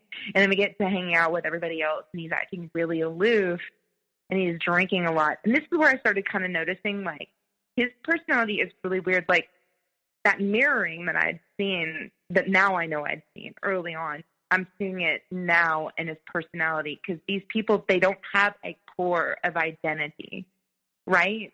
So they tend to modulate like their mask for whatever they're around. And he works at a factory with all of these like Southern guys, these kind of redneck guys. So he wears a camo hat with a fish hook on it, but he's never fished a day in his life. He was wearing a Lisa Frank t-shirt and cut off shorts like the hipsters wear. He had a pack of Skull in his back pocket, and he was also wearing a gold chain like rappers wear in Atlanta. And I'm like, there's a lot of amalgamation of personality here. Like, you know, I kind of just like was like, you're so weird. But like now I'm like, that's what he does. Like he doesn't have his own identity, so he just like takes from what he sees what he thinks like other people find acceptable and kind of makes it part of himself, you know. But like he was getting really drunk and acting really aloof. And then during the bike ride, at one point, he was like, you know, you're like attached to my hips. Why don't you like go bike with other people? And I'm like, well, I thought we made plans to be here together. And remember, we made this plan where we're going to hang out together. He's like, the community bike ride, hang out with other people. And I was like, fine. So, like, I just started hanging out with other people. And then the whole time, he just sit alone in the grass and not talk to anybody. And I did not understand what was happening. And early on in that bike ride, my friend that had organized it said, hey, make sure she gets back to her car because I have all these food allergies and I can't eat the bread that they have at the end of the bike ride. So make sure she gets back to her car so that she can get her food, whatever. I dutifully did not hang out with him for the entire bike ride, even though I thought that was our plan, because he said I'm supposed to do this. So, like, just left him alone. And then at the end, I'm like, hey, will you let me get back to my car? And he's like, no, you can get yourself back to the car. So I didn't go because it was really far, and it was at night and in the city. And so we ended up down at this place where, everybody meets at the karaoke place. And I got, like, pretty inebriated, and so did he. And at the end of the night, he was supposed to give me a ride home. And we get back to his car, and we getting ready to go home, and he's like, okay. I started to get in the front seat to, get in, and he's like, no, you sit in the back seat. And I was like, what? And he's like, garbage people like you sit in the back seat. And I remember, like, we had been driving down Broadway, which is like a main thoroughfare in our town, and there's also in this one area where there's a lot of homeless people.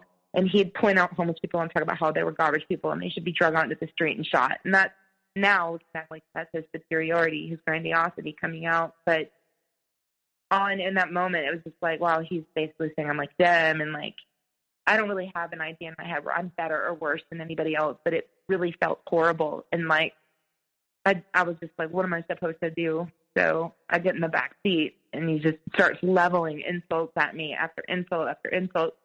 And I'm sitting cross-legged, and then all of a sudden he's like, get your dirty, ugly, gross feet off my car seat. And I had this Tetra Pak of wine with me, and the others are, like, cardboard.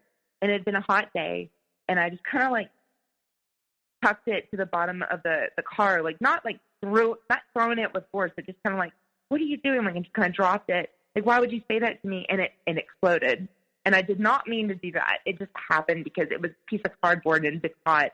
So it eroded over the day, and, like, literally dropped it basically, and it happened. And he freaked out. I mean, just started, like, amping up the verbal abuse, got out of the car, goes around to the back seat where he put me in the car and drags me out of the car, throws me onto the pavement, throws all my stuff on me, and just kicks me and just starts saying all this terrible stuff to me. And then he calls his mommy. He's, like, telling his mom, like, oh, you need to get down here because Isabelle's acting crazy. And, like, I was just like, oh, God, I just want to go home. I don't understand why this is happening to me. I don't understand anything that happened today, and I'm really upset at this point. His mom gets down there, and she asked me to get in her car. And he goes, no, she'll ride with me. She'll ride with me. It's okay. And now I know, like, he didn't want me to get in the car because he didn't want me to tell her what he had done. So I go to get in the back seat because I don't want any more abuse. He goes, what are you doing getting in the back seat? Get in the front. And I'm like, he told me to sit in the back. And his mom's within earshot. He's like, oh, I never said that. And I was like, all right, whatever. Just gaslighting, So I get in the front seat all the way home. We're following her back. All the way back, he's just insult after insult. I put a mint in my mouth. Oh, your mouth smells like nasty liniment. Oh, you have ugly teeth. Oh, you have ugly hair. Oh, you're fat. You're ugly. You're stupid. You're autistic. No one's ever going to like you. No one's ever going to love you. All insult after insult. And I'm crying. He's like, I don't care about you're fake crying. You're not even really crying. Like, we get back to my subdivision. His mom veers off, and we get back to my house. And as he parts, I'm like, please talk to me. Like, please explain why this is happening. Like, I don't understand why this is happening. Can we just talk like rational people? And I'm holding onto the car door, begging him to stay. And he gets out of the car, grabs me, and with all of his strength, throws me across the road, like, ends up falling in the process. And I just scraped up my legs really bad and, just got back in the car and drove off. And I'm left there on the pavement crying. The next day, I had bruises all over my legs. I had a bruise on my stomach. I had finger marks on my arms. And I had this giant, deep purple bruise from my knee to my ankle on my left calf, like all the way from my knee to my ankle, deep purple, like about 4 inches wide, like a foot long. And just deep purple. And it was horrible. And my mom saw it. My friends saw the bruises because it was summer. And, you know, it's late May at this point. My mom was like, okay, I think that you're dating a narcissist. I think that you're dating somebody that's worse than your father. You need to get out of this relationship. And I met with my friend that I'd originally met him through. He invited another friend of mine to talk with us, and he said that he had been friends with this guy. And I didn't know that, but he's like, yeah, I used to be friends with this guy, and he turned out to be really psycho, and I cut him out of my life. He's like, you need to get a restraining order on this guy now. You need to get out now.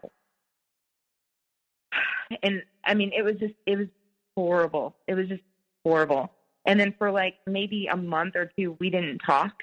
I mean, I just kind of like but I was completely horrified by the whole experience. Didn't understand what happened. I remember I did talk with his mom because I think that I'd left something in the car or something, whatever. And she was like, you know, you skinned my son's knee. And I was like, I'm sorry, do you want to see the bruises that he left on me? Because my mom made me take pictures of them. She was right. She's a real piece of work. But we didn't talk for a really long time. I remember when he was leaving, though, he put his finger out of the car window and just pointed at me with his arm outstretched and said, you lose. It was just that image will never leave my mind. Okay, so for the rest of the summer and everything after, things really started changing after that. This was sort of like the beginning of the end. I saw less and less of him after that, and mostly he would only come back to use me for sex, but kind of keeping this hope that, like, things would change and we would get back together. And a lot of times he would blame shift on me and try to make it seem like it was my fault and that I had to change things about me if I was going to get him back. And just there was this constant moving of goalposts. Anything that I did to accommodate him, it just wasn't good enough. And I just started changing myself to be what I thought he needed. And I was really starting to lose myself at this point because I, you know, like you said, I was hooked, and I really kept waiting for him to go back to being that person. And so every time he would move those goalposts, I would kind of comply. Like, just, oh, okay, well, you need me to do this, I'll do this. But it was never good enough. And even at one point, he told me that he didn't want to touch me ever again unless I got more experience from men, because I'm not very experienced. And for several months, he would just hang up on me or not talk to me, but only say that, and just kept saying, like, I won't touch you again. I won't touch you again unless you get more experience from men. And then finally, I ended up doing what he said and having sex with somebody that I barely even knew, just to, like, get him to talk to me again. Because at that point, I would do anything just to make the abuse stop, just to make it stop, just to make everything go back to being the way that it was. And I felt raped after I did that. And the guy was actually really above board. I mean, everything that he said, all of his actions, they were all congruent. Everything, we both knew it was casual, but I was being honest with him. I didn't tell him how I was being manipulated into that. I ended up having to tell him later, and we're still friends now, but it just broke me because I'm not that kind of person. But I did it for him. And then whenever he would come back, the sex that he had with me was a lot more forceful. He was pushing more and more boundaries. He would start saying that I was going to be his sub. He would start trying to get me to do very humiliating things. Like one time he said he wanted me to crawl naked through the backyard to him. He wanted to hit me all the time during sex. He wanted to choke me. I told him no to all of those things, but even once when he did choke me during sex, and I saw this look in his eye that was so terrifying, and I couldn't get him to stop, and it was really scary. And things just started getting kinkier and kinkier for him. And then, you know, he would always have this promise that things were going to be okay, and he would say that things were okay and that we were back together, and then I'd see him somewhere and he would act like he didn't know me. He went from calling me his Jewish princess to saying he hates Jews. Like, he would just start saying, like, women should be seen and not heard and, like, all this terrible stuff. And then anytime I tried to, like, get him to talk to me, to give me some kind of understanding of what was happening and why this was happening, he would be violent. I was almost like, I don't deserve to be disrespected this way. I deserve to be able to have this conversation, so I'm going to make this happen. And that he did not like not being able to have that control and me trying to force that to happen. So he would amp up his abuse. It got to the point where he actually put a loaded gun to my head at one point. When I went over to talk to him another day, he dared and encouraged me to commit suicide in his backyard. And yeah, I had a box of wine and a bottle of Xanax, and he was like, keep taking those Xanax, keep taking it, you deserve to die, you should die. And I did it, and I ended up blacked out in his backyard. I would have been dead if it weren't for my friends that came and got me and kept me up all night and forced me to throw up. And it was horrible. There was another time where he asked me to come and pick him up from his parents' house, and he was really, really drunk. And we got back to my house, and he told me that I had to do everything he said, and he forced himself on me, and even said this, like, very cliche line, which now makes me cringe, like, you know you want it. And eventually I just gave up and let him have it. He stole, like, a bunch of my stuff, and mainly, like, my very expensive underwear, which is so creepy. I never could get it back. At one point, I was like, look, I really need to have this conversation. I really need to. This is now March of 2020.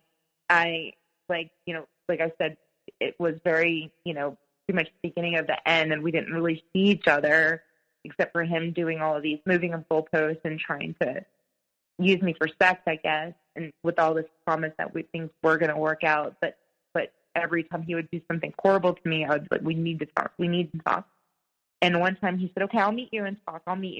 And then when I got there, he was like, I'm going to need $300 for this conversation. And I thought that it was like just, a joke or something. And so I'd actually, I had a couple $100 bills in my wallet, and I pulled it out. I was like, you really want this? And he grabbed it and burned it right in front of my face. And it was just like, there were like maybe two $20 bills or three $20 bills left. And he was like, come on, if you're going to have this conversation, let's go. And he was so cold and so mean. And he walked me through downtown, and the rest of the money he gave to bums whom he'd, said earlier that were garbage. He said, yeah, they deserve it more than you do because you're such a terrible person. And I was wearing a sweater that he gave me, and he said, I want that sweater back. Give it to me now. And I was like, I'm not wearing anything underneath it. I can't, I had a raincoat on over it, and that was it. And he was like, take that off and you can wear the raincoat, nothing underneath. And I was like, no. And he was like, fine, I'm going to take you to a store. I'm going to buy the most retarded, ugly shirt I can find because you're retarded and you deserve to look humiliated. You deserve to wear an ugly shirt. And I started crying in the store when he got me in there and picking out stuff. And he finally gave up. And then we went to the place where he said he was going to have a conversation. And I, got both of us brunch and we're trying to talk. And he just completely did that word salad thing with me again. And then just left me there. And then called me later on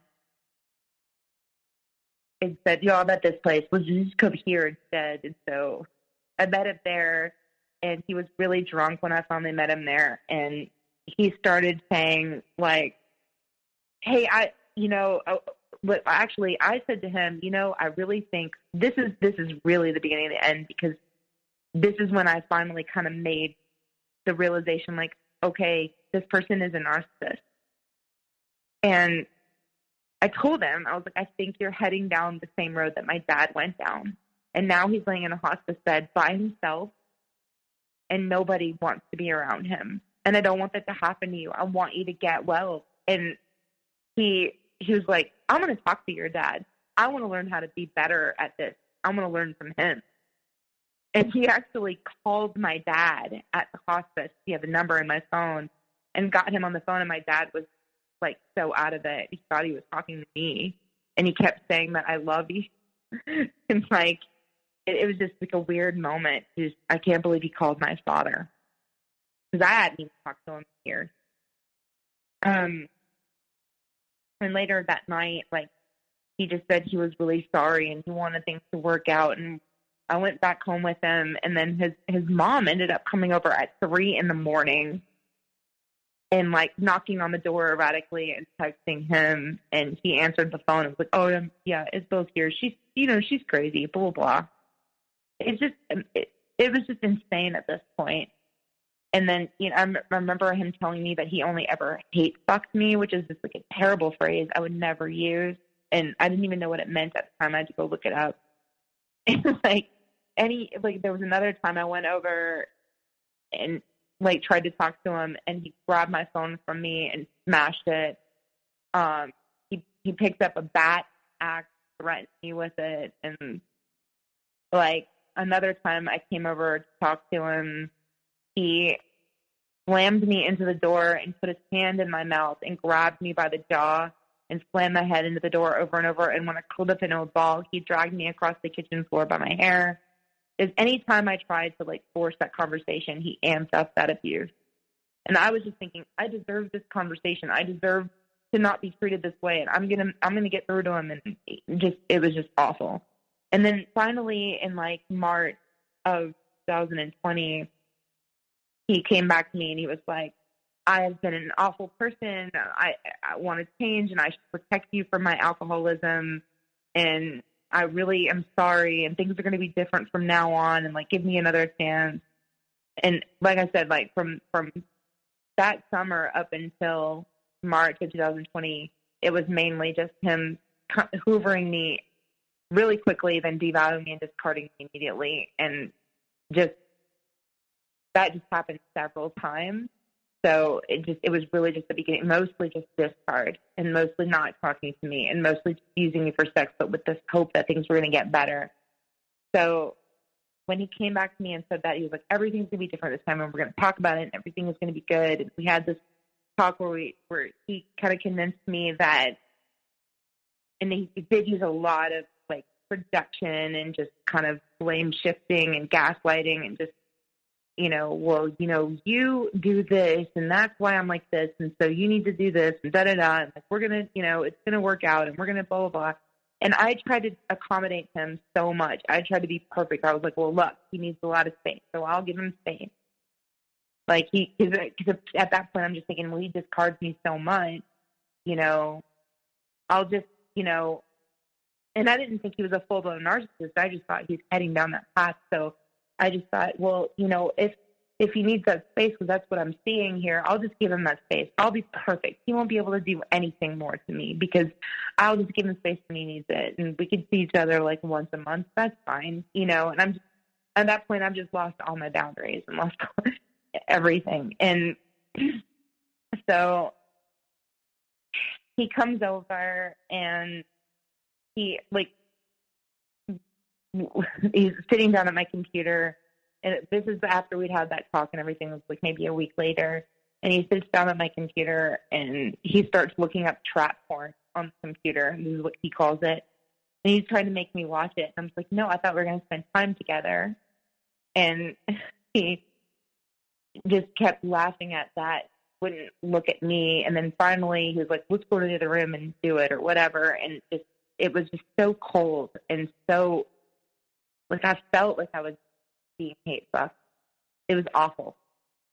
And then he went home, and then like maybe a week later, because I didn't dare reach out to him at this point. I was too scared to. I was too scared to do anything. I mean, whenever I would meet him out somewhere, when he would tell me he would want to meet, I was almost like a puppet at this point. And I would meet up with him, and my hands would be shaking, and he would notice, and I would make excuses like, oh, I just haven't eaten today or something like that. I was so scared, but I was so trauma bonded at this point that it just wanted to do anything to make the abuse stop, wanted to do anything to make it work. Because he kept saying like so many times, I really want to make this work. I'm really sorry. I really want things to be different. I'm really going to protect you. I'm really going to do this. So like he contacted me like maybe a week later and wanted to come over. And that time he was really, really nice. And we had a nice time together. And then afterwards, this is kind of getting into like when the pandemic started, and he started making excuses. He didn't want to see me because of the pandemic. And so I let him go. I was like, fine. A week went by. I didn't hear from him. And then he contacted me that weekend, and he was like, just texting me like a normal conversation. I thought we were having a normal conversation, and then all of a sudden he just started just spewing insults at me through text, and I was like, where is this coming from? And then he just went silent, and the next day I texted him and said, look, if you're going to do this, like, you cannot do this again. You can't just hurt me this way. I'm not going to take this anymore. And he said, I'm sorry, it won't happen again. And then another week went by, and he didn't talk to me. And then that weekend he texted me and wanted to start a conversation, and everything seemed normal. And he was drinking, and really, you could tell by his text, like he was just really drinking a lot. And then he started doing the same thing, just verbally insulting me. And like I said it again, like, I told you not to do this. Like, I'm coming over to talk to you. And it was really, really late at night. And I went over there, and he wouldn't answer the door. And the next day he apologized again. And then another week went by, and I didn't hear from him. And I'm trying so hard to give him what he wants and just give him his space. And he texted me that weekend and did the same thing and started saying, like, you're really obsessed with your dad. You should just go ahead and fuck him and get it over with. And that was horrible. And I was like, why do you say these things to me? Like, I don't understand. Like, I've done everything you've asked me to do. I've given you as much space as you want. Now it's been 3 weeks, and every week that goes by, you reach out to me and you start insulting me. Like, I'm not perfect. I can't handle this forever. Like, when are you just going to be nice? When can you just see me? Can we just talk? Like, this is just going on and on and on. Like, please stop doing this to me. And he's like, because you asked, I'm not going to have sex with you ever again. And then he didn't talk to me for 2 or 3 days, and I asked him to talk to me. He's like, because you asked to talk, I'm not going to talk to you on the phone ever again. And then another few days went by, and I asked him to talk again, and he said, because you asked, I'm never going to talk to you ever again. Somebody else can deal with your mental illness. And then I just didn't hear from him ever again. That was the final discard, if you will. And I was so devastated that for like 2 months, I tried to reach out to him. I tried to talk to him. I tried to get him to give me closure. I tried to anything to like get him to like talk to me and let me have a voice about what happened and understand everything that happened in this relationship. And finally, I got served with an order of protection. And it was the most humiliating, devastating experience of my life. I went to court. I thought, well, I have this friend that's a lawyer. All these, he had broken my finger. He had raped me. He had left bruises on me. He destroyed my phone. At one point, he had kicked my headlight out of my car, broke my bumper in my car, broke my finger, done all this stuff to me. I could have gotten a restraining order on him so many times, but I never did because he would always beg me not to call the police. So I didn't, and he would always apologize. He put a loaded gun to my head, all this stuff. And so even at one point, I told him, please stop doing this to me. And he told me to get on my knees and beg him to stop hurting me. And I did, because I was so broken. He had done so much stuff to me, and then he serves me.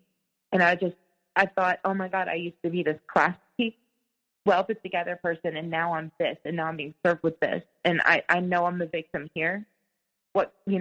I can't believe I'm in this situation. So I had this friend that, or was really more of an acquaintance, that just started out as a lawyer, and he agreed to represent me for free, and he knew the situation. So he really was not competent. And he didn't tell me to timestamp my photos. I went to court. I was still so messed up from all of the abuse, all of the verbal, all the physical, all the sexual, all the financial, all the psychological abuse, all the devaluation, everything, that I could barely function. I was so humiliated to even be there. And he comes in calm, cold, and presents the story. Just, we dated for 2 years, and when he broke up with me, I wouldn't let go, and that he doesn't have to give me closure, and that I'm asking for closure and won't leave him alone, and that he doesn't have to give me closure if he doesn't want to. And even though at one point I'd seen him and he said that I was a game to him, and that he never cared about me, and that he destroyed me for his own amusement. And I, like, you know, followed him to try to talk to him about it, and he bent all my fingers back and broke my finger. He said I broke my own finger. He said that I'm an alcoholic. He said that I tried to break into his house, and he showed a picture of me knocking on his door and him opening it, like, and said that that was me trying to break in, and that I was stalking him. Which, if you talk to a victim of narcissistic abuse and they're trauma bonded, they're not a stalker. They have no malicious intent. They just want to talk. They just want closure.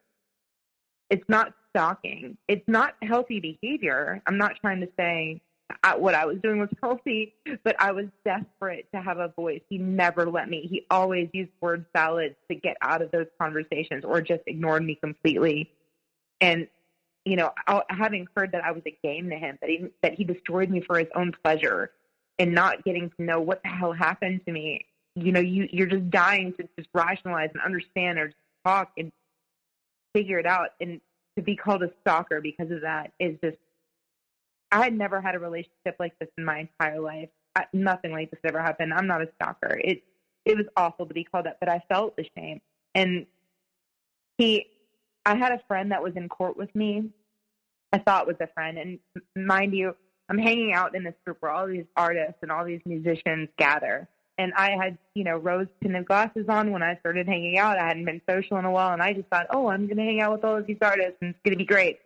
I had no idea what a toxic environment I had been in.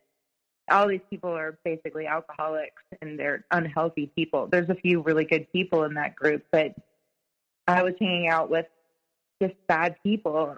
And I had this one friend that I thought was really on my side, and she came with me to court that day, and she heard him say all these lies, and then at the same time, I'm not able to show my photos because when I started to, he said, oh, they're not time-stamped. How is she able to show these photos? How do we know when they occurred? And I'm thinking, why didn't my lawyer tell me to timestamp these?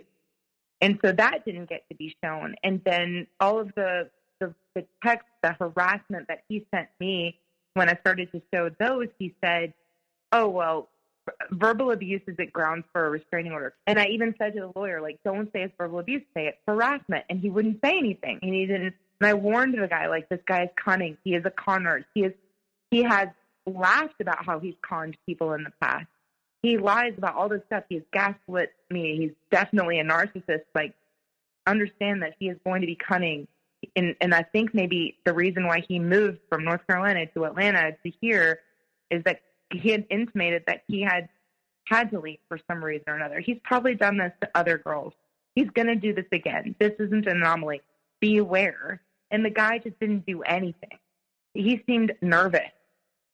And so I had no evidence except, I had, my friend that originally I met him through come and say that it was an abusive relationship, but she didn't have the text from when because she said, oh yeah, I saw the bruises, but she didn't have the text for when they happened and everything. And then at the end, the judge was like, well, clearly this was an abusive relationship, but I don't have any evidence from you. So I'm going to have to award him and I can't award you the restraining order.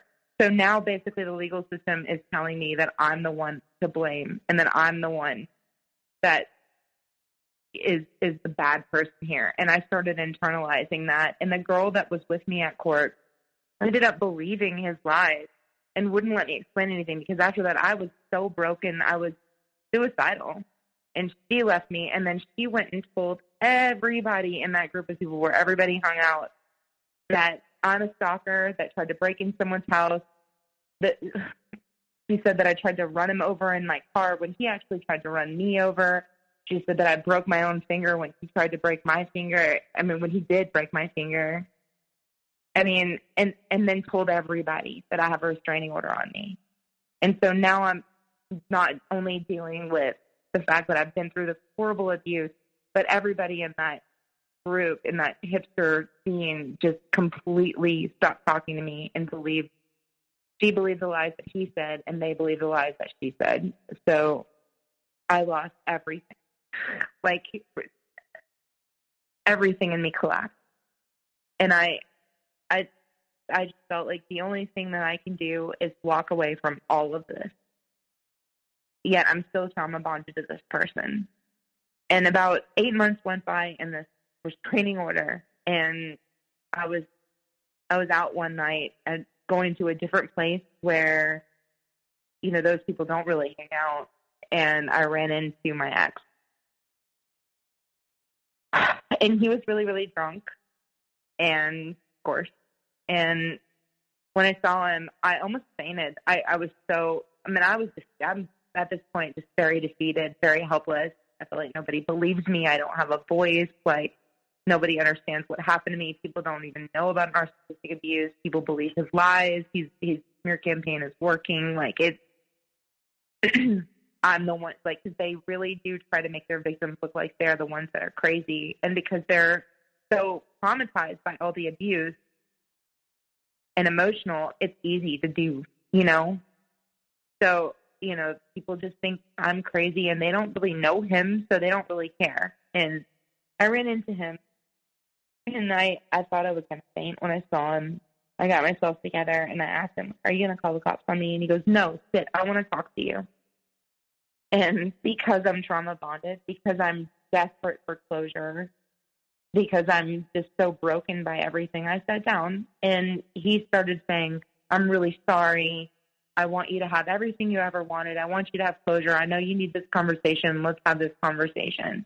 Of course, that's everything I ever wanted this whole time that we dated, that he never let me have. And so I'm like, yeah, okay, let's talk. And then he started saying, like, you know, I won. He leaned his head back and was laughing maniacally and was like, yeah, I won, and just laughing about it. You lose, I won. Then he called me a stupid Jew. And he said my lawyer was incompetent, which I actually, you know, agree with him on. And then he started begging me for sex. And I told him, no, you're just going to be putting all your hate on me. I don't want to have sex like that. And he laughed and he said, yeah, you're right. And then he choked me and shoved me. And it just, when I told him no, we're trying, you know, we had left the bar to, like, go have this conversation. And so, you know, when he said that, he was begging me for sex over and over, and I kept telling him no. He started, like, molesting me, like putting his hand up my shirt, trying to put his hand down my pants. At this point, we're in my car and stuff. And I, you know, like, the first time he had begged me for sex, I told him no, and he choked me and shoved me. He got kicked out of the bar. And we went to my car, and that, you know, he's like, I'm sorry. We'll just talk. It's fine. Just drive to your house and we'll talk. And then he started begging me for sex again, and that's when he started molesting me and verbally abusing me. And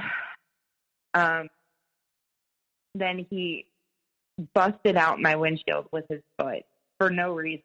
Like, just like, he's, you know, I'm driving down the highway, and he's, like, kept begging me for sex, and I kept telling him, no, stop putting your hands on me. I want to talk. He said, you want to talk? So let's talk. And he busted out my windshield. And I asked him why he did that. And he's like, because I can. And this is the thing. He has a restraining order on me, but because I said no when he begged me for sex, he physically abused me, verbally abused me, molested me, and damaged my property. He didn't, I guess, ever want to have that conversation. I guess it was just like a ruse. But that's where I'm at now. And when I told him that he destroyed my life, he said, no me importa, which means I don't care. So at this point, by August, I'll be done with this restraining order. And now I'm trying to get my life back together. And I've lost everything I thought I wanted, trying to be social, trying to go out and connect with people. I've lost all those people. I've lost my self-respect. I'm just totally regressed back into CPTSD and just trying to, like, learn from this experience. So where do you begin? Like, how did you begin? Like, you know, when that day ended, the last time you saw him, did you spiral out of control downward from that day? Did you have to find yourself at a bottom to kind of pick yourself up? And like, where did you go from there? I did spiral. I mean, I actually disassociated. I remember hyperventilating. I'd been through so much bullying and so much when I ran into him, that was absolutely re-traumatizing. But I was also being bullied at the same time by that same group of friends. So it just became this, finally, like it just like was more than I could take. And I remember actually hyperventilating one night and I'm at the point now where I'm like, there's a point in our town where, I live way out in the suburbs on the other side of town. And if you go east, you hit the Arts District and then you hit downtown. I literally will not go past the Arts District anymore. I won't go downtown because I don't want those people to hurt me anymore. And I don't want to see him. So I've just stopped going down, and I've found places where I can go. And I have certain friends that they know the truth, friends that have known me for years, that knew who I was before this, that witnessed the abuse, friends of mine those friends, the friends that I've known for a long time, and certain friends that I did meet during this time are still my friends. Like, certain ones of them have agreed to meet me. Like, one friend is like, every Monday we'll hang out. Another friend is like, every Thursday we'll hang out. I have those things to look forward to. And other my friends just hanging out whenever. Just knowing that I have those things to look forward to kind of helps me just stay away. And the rest of my time, what I'm trying to do is just write everything down. Like this is a great cathartic experience for me, for one thing, just to be able to tell my story. It's be able to put my narrative together. I think that the most important thing for survivors of this type of abuse, and I really want to emphasize survivors, because I don't want to call myself a victim, and I don't want to call them a victim, because I don't want them to internalize like I'm a victim, because so many people, like, they end up ghosts of themselves. And if there's anybody listening to this, I really, really want you to know, please, please, please don't die. Don't give up. Because it's not your fault. Just keep fighting. It really breaks my heart that this has become such a problem in our society. But, I think everybody's healing process is different. For me, I think for all of us that are suffering from this kind of abuse, the most important thing in the beginning is just get the narrative down, get your reality down, because they really do try. They move those goalposts. They constantly manipulate you. They constantly gaslight you. They warp your reality. They take your friends away. They fuck up your finances. They take your boundaries away. They lie to you. You've got to get your narrative straight. Get your reality straight. Stop blaming yourself. Stop taking on and don't internalize all of that blame and shame. They are the ones that are in hell, and they want to drag you down to where they are. They are the ones that feel a sense of inadequacy and insecurity, and it's a shame point for them. And all they have is rage and pain, and they have to pull you down. They have to destroy you to feel good. Don't let them do it. The best thing that you can do is live your life well, and know it takes time. But get your narrative straight, get your reality straight, get it out of your system, and learn how to love yourself. And then whatever after that, I think it's everybody else. Everybody has their own path. For me, I'm an artist, so art therapy is what's most important for me. Some people want to do EMDR or therapy, and that's fine if you have those resources. I don't. But I'm working on a zine right now, like a small like pamphlet where I can just put as much information as I can about narcissistic abuse together and get it out to people for free, just to have the information out there. And that's helpful for me just because I fear another woman going through this. I don't want to know of another woman going through this, because this isn't an anomaly. This isn't just a bad breakup. This isn't just, we're just not good together. He's going to do this to another woman. And I'm terrified of that, and I can't do anything about it. But if people are informed, then I feel like I'm doing something. So I'm trying to write something where I'm putting like sort of an informational guide to narcissistic abuse and its effects on victims and how to keep yourself safe. And again, I think self-love is really important. Learning how to, once you get past the point where you've got your narrative straight and you know what happened to you and you're not internalizing that, and you understand what really happened in that situation, getting to a point where you can engage in self-love and not self-defeating behaviors. And that also means being aware of those issues that you have that made you vulnerable, that made you susceptible to this type of manipulation, so that it never can happen against you. I think it's just like this can make you a stronger person in the end. But you have to fight. And I know that I'm not the only one that's gone through this, and that there are other people out there suffering. I just feel keep fighting. Just keep fighting. I know what that pain is like. I know how overwhelming it is. Just keep fighting.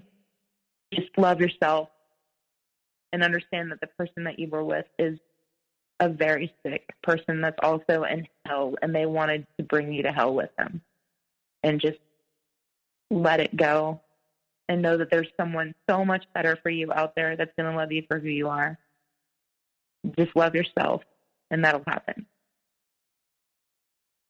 Well, usually at this point, I say, do you have any final words of wisdom or advice to give? And you beat me to it. And I just want to say thank you for doing that. You were amazing. You did an amazing job today.